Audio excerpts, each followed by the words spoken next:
It's not just a pink unicorn. The Feelings Check-In is a podcast for people who love to listen to two women overshare about the challenges of building a business, navigating careers in tech, and trying to have a personal life. I'm Natasha Hoskins. I'm Deana Burke. And this is Boys Club. Wait, is it just Boys Club? It's just Boys Club. The Boys Club podcast? No.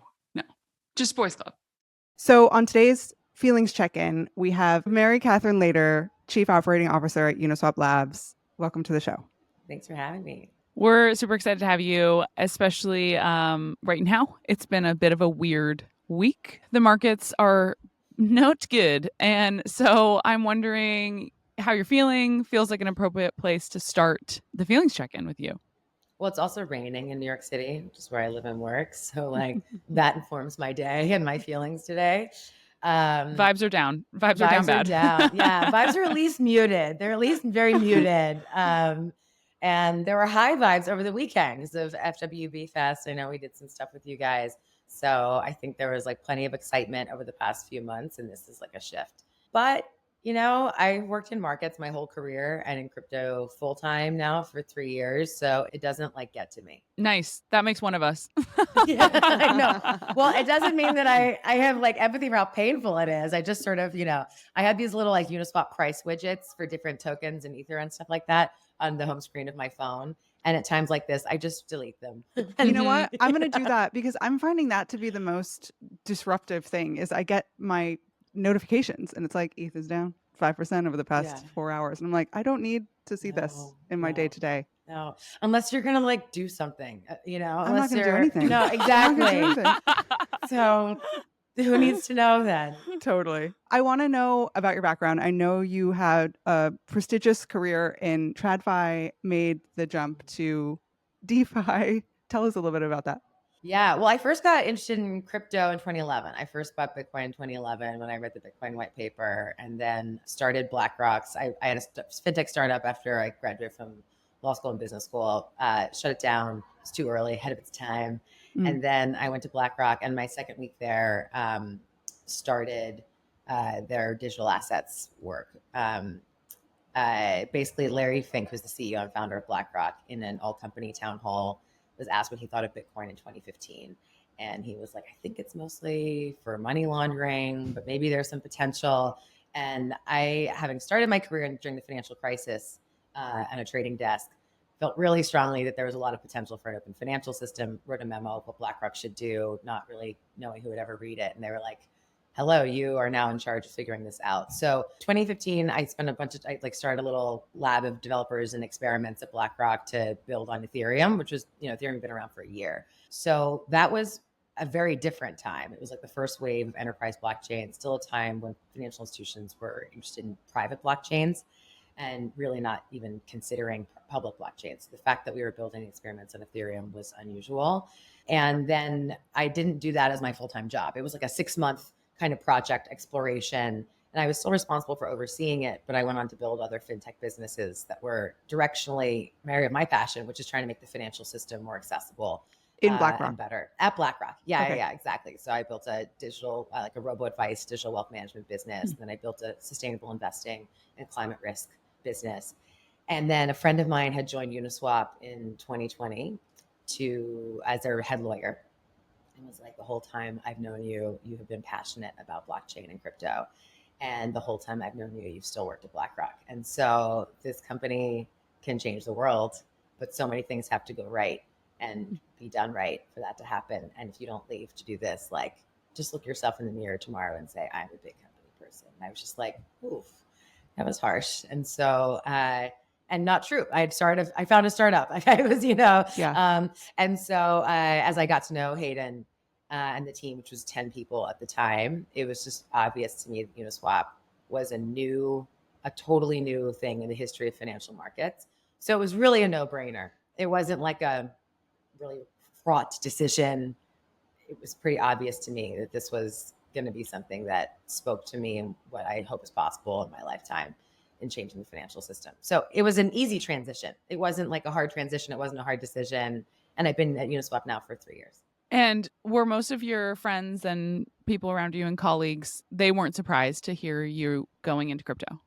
No, I think everyone was more surprised that I'd been in finance for so long. Like, I think Yeah. everyone was like, my role at BlackRock was like starting the new thing and scaling it. And so it was like, okay, I just done that twice over from 0 to hundreds of people, $0 to, millions of dollars of revenue. And I felt like it was time for a new challenge. And also I'd worked trying to make the user experience better for individuals in finance through robo advice and digital wealth management, and then the incentives through sustainable investing, and really felt strongly that the most powerful change has to come from changing the rails. That if you don't change the rails, you can't change the incentives. You can't change ultimately like how people, individuals experience money. So I don't think anybody was surprised. Yeah. Do they text you? Do your BlackRock friends text you now and they're like, "Hey, what's going on in crypto?" Well, now BlackRock does stuff in crypto. Exactly. Now BlackRock's in crypto. So my former colleagues have been to the Uniswap office, the Uniswap BlackRock team and stuff, just to learn about automated market making and what we do. And I'm so thrilled to see that they have now been leading in TradFi.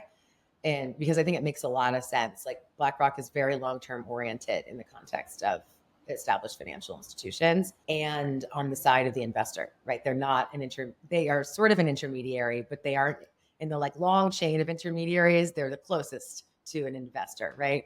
So it makes a lot of sense for them to drive some of this change. When you said that there's a moment that could change the world and a lot of things have to go right. And I'm curious what some of those things are that you feel like need to go right, and how does that relate to your day-to-day at Uniswap? Yeah. That is my whole day-to-day at Uniswap. That is my whole day-to-day. That's why I love every day here. The first thing is blockchains have to get cheaper and faster. And that's happening now. Like in the last year, there's so many L2s. And there's so much innovation in L2s, and innovating in L2s has become much more accessible thanks to the companies that have built stacks that people can use. So that's first, because if it's not cheaper and faster, then it's only better if you really, really value transparency, or you really, really value having more privacy, right? And then the second thing that has to change is the user experience. So self-custody user experience has to get better. That's also come a long way in the last year. Embedded wallets, teams like Privy are doing a great job making it easy to onboard with an email address. And you can kind of choose your security model. And then the third thing is we need more stuff to do, and we need more things to buy that are useful to you. So new assets, and then also assets that can be used in your daily life, but can be stored on chain or exchanged on chain. And the last part is where Uniswap has the most impact, I think. The first two pieces Uniswap can start to integrate in our products. So in our wallet, we've been prioritizing integrating the L2s and making it easier for people to get onboarded without having to like buy a lot of gas for their first mainnet transaction. In the second category, user experience, that's why we built a wallet. That's why we have built this extension as a sidebar, and a lot easier than like a pop-up that feels like it disappears somewhere in your browser. But the third piece of helping the market structure of an automated market maker and some of the other stuff we've developed, the third piece of bringing the market structures that are on chain and better than traditional market structures to asset creators who don't think of themselves as asset creators, but who are creating value and want to realize that value. That's where I think we have the biggest impact. And that's only really relevant if you get the first two pieces right. So I'm really excited that I think 2025 is going to feel like it's all about the third category. And there's so much that we can enable other people to start to create. So there's a lot of DeFi trading platforms out there. I want to hear from you what you think sets Uniswap apart from the pack. And also within that, when you're thinking about 10, 15, 20 years down the line, what's the vision for Uniswap, and like what comes to mind for you? I realized this, so I forgot one very important thing and what has to change. Policy. So everything I mentioned is like tech and product that makes it feel useful to a person. The policy has to evolve so that we're not force fitting today's financial services regulation on top of completely different operations. So which to me is also a really exciting thing and a very fun part of working at Uniswap, is that it's like an invitation. It's like if you created YouTube, you get invited to help rethink how intellectual property should work on the internet.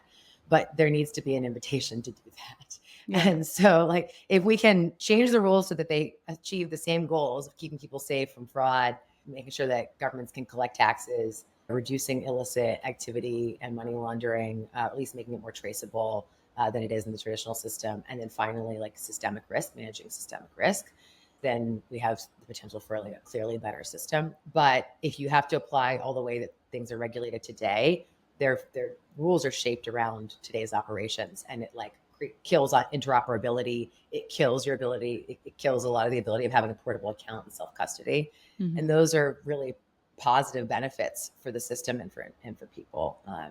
So that has to happen too. Yeah, and you guys are very much on the front lines of that. Yeah, we are. And so are many other companies, but it takes what we are getting to your next question. We are the leading product company in the world that also builds protocols, that also writes smart contracts. So that is a big part of what sets us apart, is that our team includes a protocols team that, has invented the most used DeFi protocols, but we also build products. And I think having that like user exposure, direct experience informs like what you do across the whole stack, because you have more of a feedback loop, and you're not. And Uniswap started as an experiment. The experiment only becomes more useful if you have direct contact with people who use it. Yeah, I think one of the things that we've been seeing from you guys is, and I think this ties a lot into what the third category that you spoke to around needing to have things to do and play with and assets to hold, and is really this cultural playbook that you guys are sort of running with. You're doing a collaboration with KidSuper. You guys acquired Crypto the Game. Tell us about those initiatives and really the larger strategy that plays into sort of this 20-year plan that Deana spoke to. Yeah. Well, that is one of the things that makes crypto so special, is that it's like intrinsically social. Culture and values come upstream of technology, I think. Like, tech doesn't just shape the future. It's the culture and the values, the people how it interacts with the culture and the values, people who build it. And so, one, it's just more fun. I can tell you about KidSuper in a second, but it makes what we do more fun, makes what we build more fun for users and our team. But it's by having that cultural relevance is how crypto, I think, can change a person's experience of money. You don't want to open your Fidelity app, no matter how much better they make it. It's a great company. They do a really good job. They've also done a good job making it, their digital products better. But we still have like a different emotional relationship with the services that are just about financial services.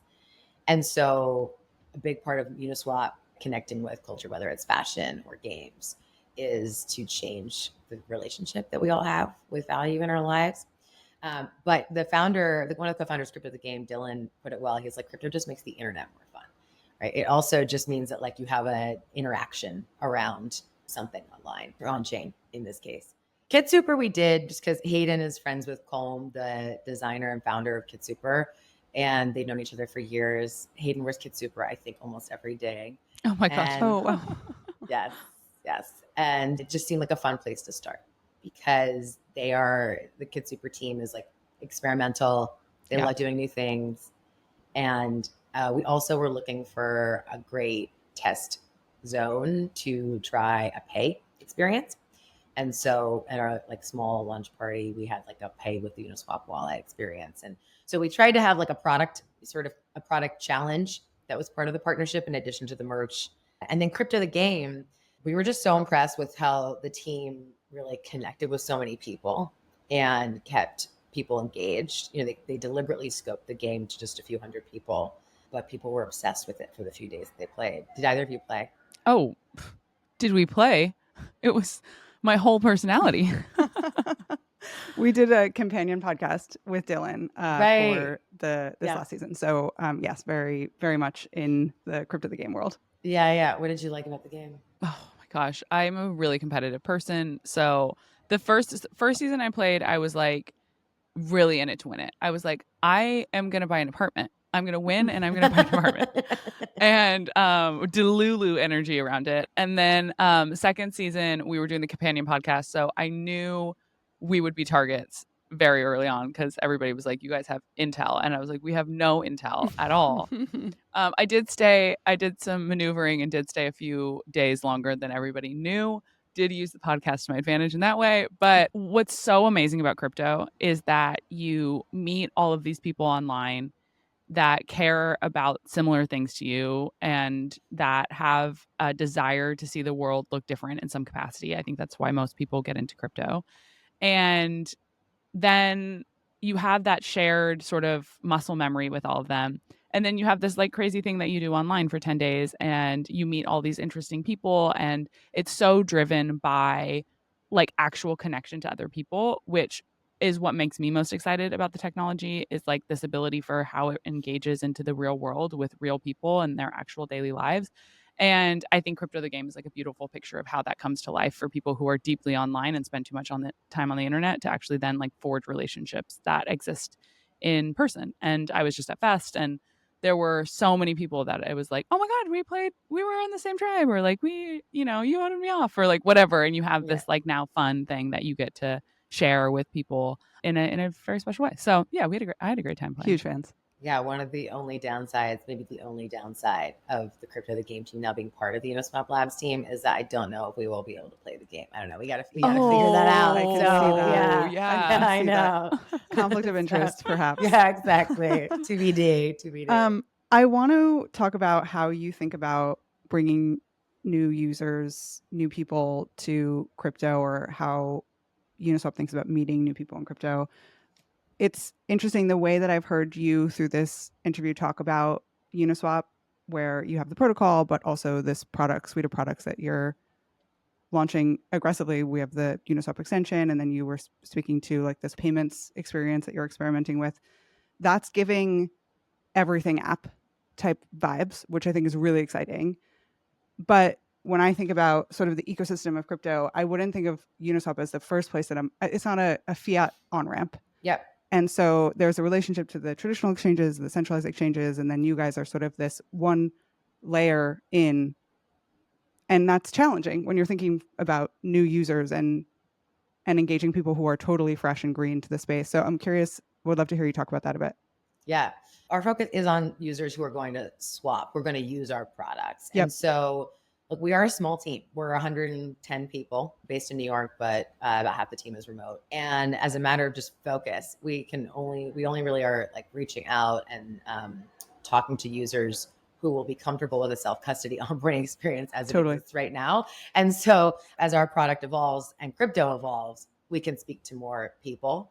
Mm-hmm. But for now, we're really more focused on just people who want to be in DeFi, who are curious about who self-custody speaks to them. But most importantly, I think people use Uniswap if like what Uniswap stands for speaks to them. It's like controlling your assets and your own choices. It's being on chain and on top of decentralized rails that are open. So I think if those values speak to people, then come one, come all. But we're not marketing. We're not buying billboards. We're not like marketing to mainstream users because the product isn't quite there. Yeah. And I'm so grateful to all that Circle and Coinbase are doing to explain like why crypto to much, much bigger and broader audiences. But I think we got to get through some of the hurdles that we talked about before, which I don't think is like far away, but that I think in 2021, the industry got a little bit ahead of itself in terms of the narrative being ahead of the product. No, it didn't do that. Bit, and understand like everyone's so excited. There's so much potential. So stoked, right? So stoked. And yeah, I just think it's like, if you're going to be trying to convince people in your life who don't actively trade anything or aren't early adopters of tech to use something, like you need to be credible when their first experience is going to feel good. I think that the Uniswap wallet now does feel really good, even to a new user. Like I'm always onboarding people in my life just to show them like, this is the thing I do, it's not just a pink unicorn. And I think what speaks to people first is self-custody. Wait, this is my account. This account goes with me wherever I want it to. And that's just a powerful, different paradigm. I think people kind of feel as valuable. But yeah, right now, I think we're still our marketing team is like 6 people, and they're amazing.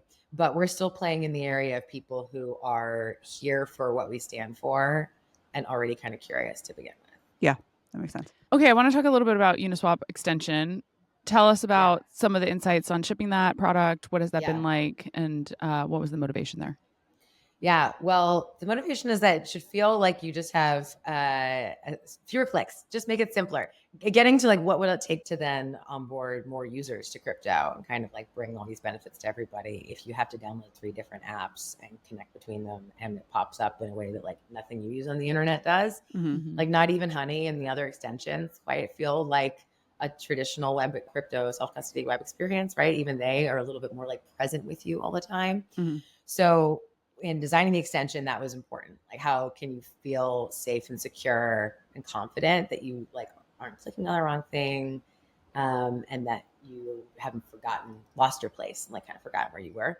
And then for an experienced user, we just want it to be a much more seamless swapping experience. So we use the sidebar feature. That's a new Chrome feature that just it sort of like pops up on the side, as you guys have seen, pops up on the side of your browser and like can stay with you and hide.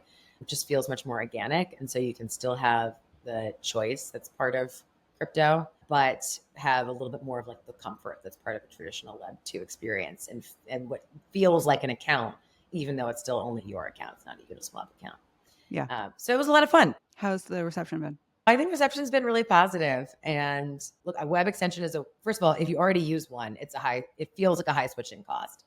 You know, I get so nervous moving between wallets. Totally. So it's sort of, what is that moment where you're going to catch someone? They're like, oh, today is the Saturday afternoon where I'm going to migrate all of my assets from this thing I've been using for years, you know? And then for new users, new users are more often coming through mobile now. And so, but the adoption has been really strong. And so even despite the fact that we, thought it was going to be a little bit more of a long game, so far it's gone really well. We have a mutual friend in Liz Peng, and she has told me that you are very passionate about climate issues. Yeah, I am. I'd love to hear more, just on a personal level, what that is for you. Yeah. Well, so I started, my first job was as an investor in renewable energy and clean technology. It was at Goldman Sachs during the financial crisis in like their internal hedge fund. So speaking of like the cognitive dissonance we sometimes experience in crypto, people are like, wait, what? Howard, do you think you're changing the world? It was like people were calling Goldman Sachs the vampire squid on the face of humanity. And I was like, I am investing in solar energy. Like, I did not touch credit default swaps. But 2 problems in my lifetime that I think are most meaningful to me to work on are making the economy work for people and fighting climate change. And I've always been interested in like systems and how do you get to the core of the incentives that drive those problems. And so that's why I was interested in investing in more renewable power. And then energy storage, but energy storage was even earlier then.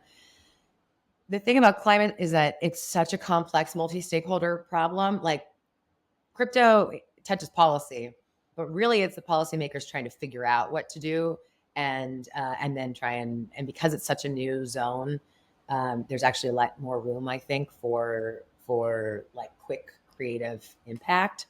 And also like you're working to disintermediate. And I think that's probably different than climate. Totally. In climate, the problems they're everywhere. They're in, it's like buildings and materials as well as emissions, obviously. And then all the different kinds of mitigants, whether it's like decarbonization or like things that are more preventative, like alternative sources of energy. So the problem is so complex and the stakeholders are every government in the world, basically, with different levels of influence and contribution and then impact. So all that to say, it's really fun, but it's very exhausting to work on because the level of coordination and collaboration is so high. And as on the investing side, there's a lot to do, but the projects take a long time.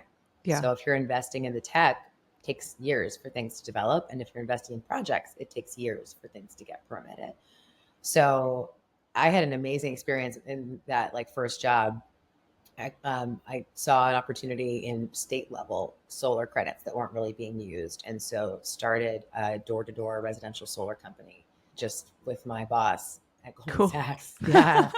And like as part of the company. And we had someone else in the fund had invested. It wasn't a fund, but it was structured kind of like a hedge fund, all Goldman Capital. Another team had invested in a door-to-door alarm sales company. And so we took a sort of group of people from that company, and they started selling residential solar systems. And then the company went public. It was called Vivint Solar. Wow. And then got acquired. But it was really the first door-to-door residential solar company, because the constraints were distribution. And if you went to someone's home and you could explain to them this thing that felt really scary and confusing and hard to implement themselves, but then the other constraint was capital. And so if you had a lot of continued access to capital, you could do it much faster than like individual entrepreneurs who were trying to like sell and then raise money, sell and then raise money. I can see that.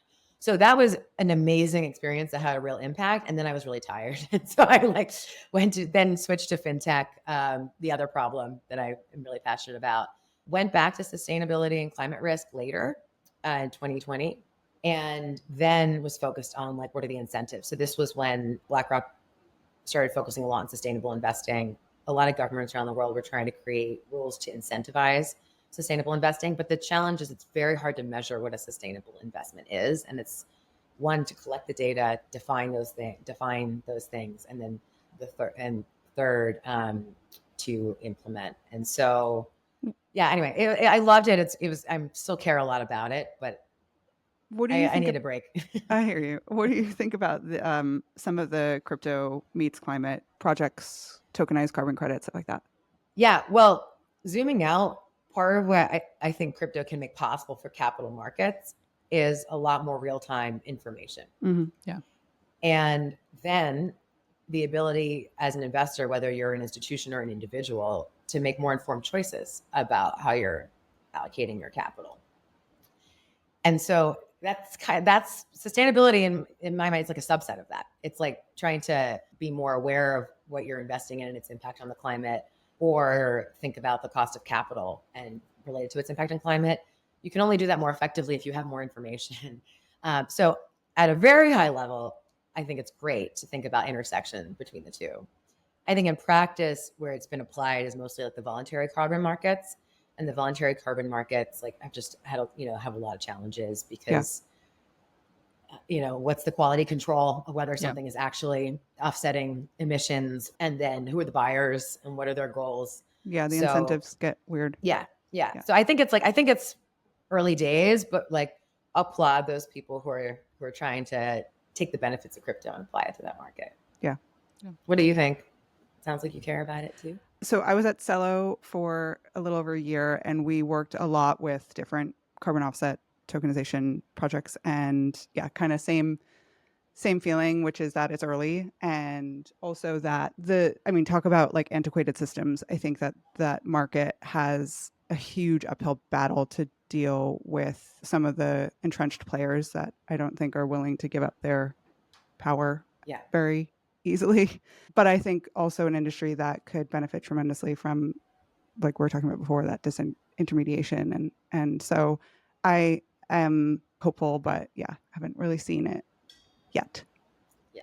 Okay, final question here. Switching gears. Hayden tweeted a selfie with you and Mark Cuban. What's that about?